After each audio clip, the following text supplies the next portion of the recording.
Dito tayo ngayon guys sa mga kaibigan nating mga duwindi. Meron lang po silang ipapaabot daw guys. Pinapunta po ako ngayon dito guys dahil may importante po siyang ipapaabot po sa atin. Kaibigan, maayong adlaw kaibigan.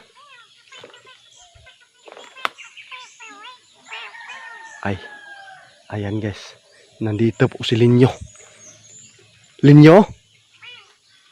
Oo, nandito na po ako Linyo. Ano po yung ipapaabot mo?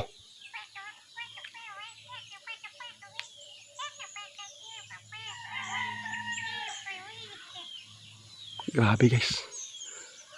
Importante daw ni guys ha. Tungkol po ito sa eleksyon bukas. Sige kaibigan.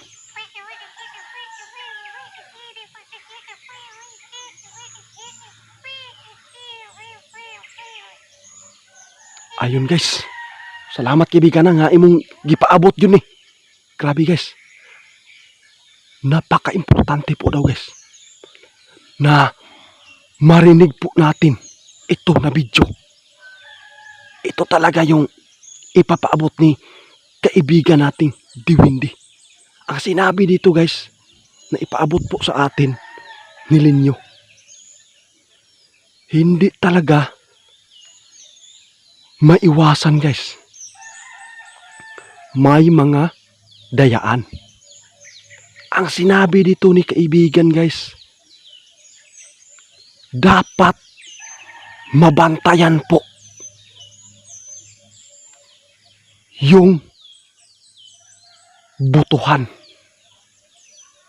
Grabe kaibigan.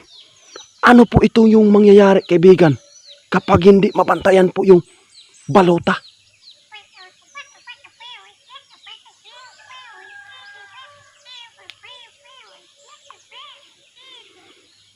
Grabe guys. Nakita ni kaibigan niya yun guys. Sobrang ano guys ha, yung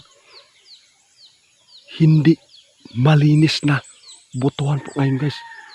Parang direct to the point na lang tayo guys ha. Yung may mga parang dayaan. Dayaan ba ito kaibigan? Oh ito guys. Kitang kita po niya ngayon guys. Natatakot po si kaibigan natin.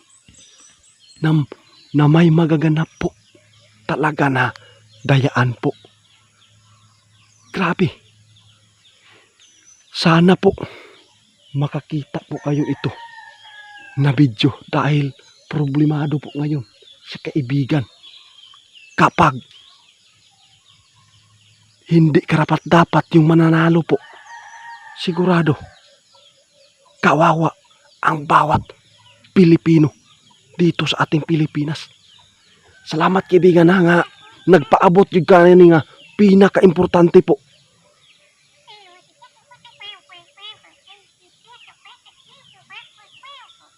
Ayun guys. Ang tinututok po nila ngayon guys ha, na mga impormasyon po galing po sa kaharian nila, ito po yung eleksyon talaga.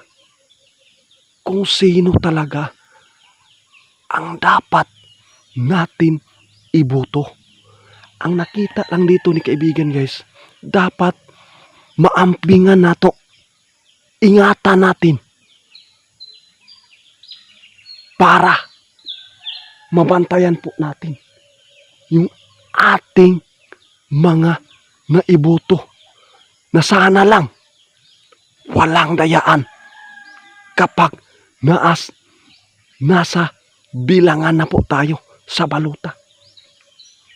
Grabe kaibigan, napaka ayos ito na marinig po ng mga tao ngayon na dapat na dapat talaga kaibigan na magbinantayon.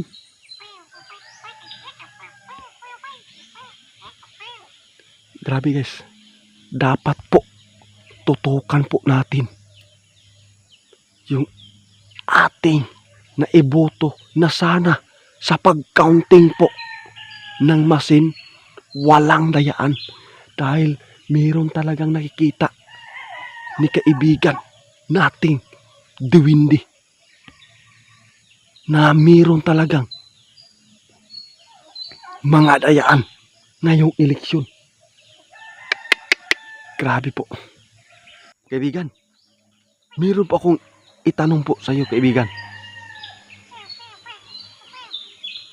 Tungkol po ito kapag si Sara Duterte, yung mga kalinyada po niya na wala pong mananalo, mabigyan ba siya na ma-impeach?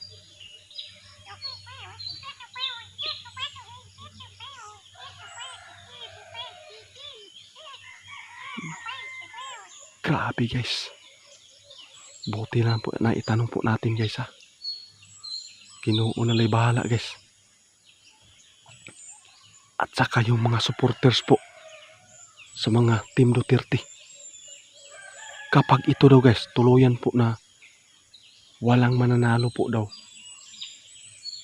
sa linyada po ni Sara Duterte, sigurado may kakalagyan po ng impeachment si Sara Duterte. Grabe. Pero kaibigan, nakita mo ba na maipanalo po sa mga Team Duterte ngayon?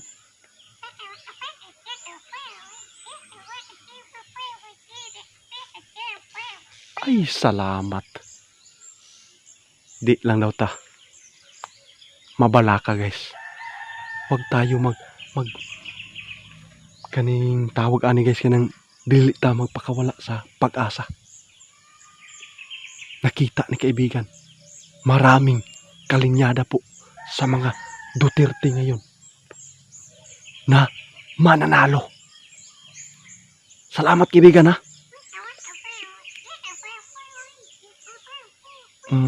Ang dapat po daw talaga guys, na i-remind po ni kaibigan ngayon guys, dapat talaga na mabantayan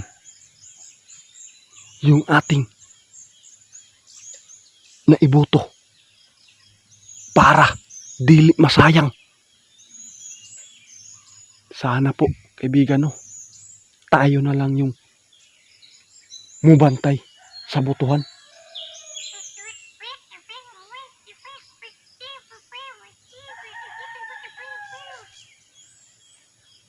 Sana lang daw guys, pero hindi po talaga natin hawak sa presinto. Makikita lang po nila kaibigan kung ano ang resulta talaga ngayong Mayo 12. Bukas na kaibigan no.